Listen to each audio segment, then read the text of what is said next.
গত 2 দিনে ভারতের ত্রিপুরা এবং পার্বত্য চট্টগ্রামে হওয়া ব্যাপক বৃষ্টিতে ফুঁসে উঠেছে পাহাড়ি নদী ও ঝিরিগুলো। বিপদসীমা অতিক্রম করেছে সাঙ্গু ও মাতামুহুরী নদীর পানি, যা প্লাবিত করেছে বান্দরবান ও কক্সবাজারের নিম্নাঞ্চল।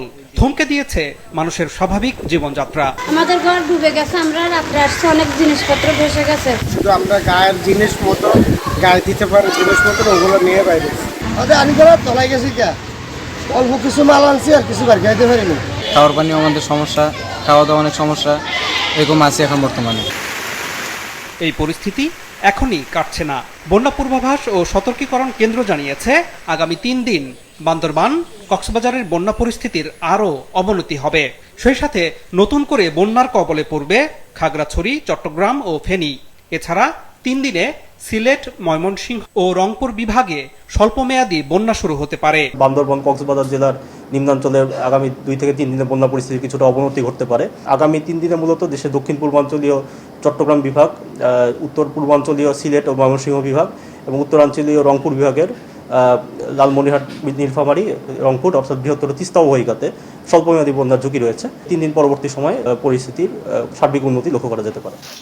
দেশ জুড়ে চলমান ভারী থেকে অতি ভারী বৃষ্টি আরও 3 থেকে 4 দিন অব্যাহত থাকতে পারে জানিয়েছে আবহাওয়া অধিদপ্তর। তাই চট্টগ্রাম সহ পার্বত্য জেলাগুলোতে বৈরী পরিস্থিতির উন্নতি হচ্ছে না এখনই। আগামী 3 থেকে 4 দিন আরও পাহাড় ধসের আশঙ্কা করছে আবহাওয়া বিভাগ। যে চলমান বৃষ্টি রয়েছে চট্টগ্রামে, যেটা হয়তো একটু কমতে পারে কালকে, অর্থাৎ 9 তারিখে, কিন্তু 10-11 তারিখে আবার একটু বৃষ্টি দেখায়। সেক্ষেত্রে মোটা দাগে আমরা বলতে পারি যে আগামী 72 ঘন্টা মোটামুটি সারা দেশে বৃষ্টি হবে, অনেক জায়গায় ভারী বর্ষণ হবে।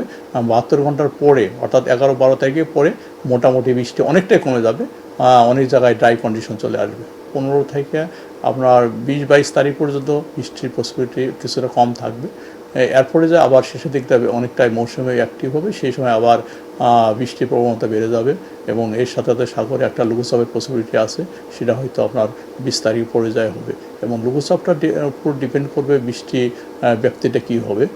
যদি লঘুচাপ ইন্টেন্সিফাই হয়ে নিম্নচাপ হয় অথবা যদি লঘুচাপ হিসেবে বাংলাদেশ আসে, সেক্ষেত্রে হয়তো আবার বড় ধরনের বৃষ্টি হতে পারে। উপকূলীয় এলাকায় ঝোড়ো বাতাস বয়ে যাচ্ছে, তাই সব সমুদ্র বন্দরে 3 নম্বর স্থানীয় সতর্ক সংকেত বহাল রেখেছে আবহাওয়া অফিস। আনোয়ার হোসেন, মাছরাঙা সংবাদ, ঢাকা।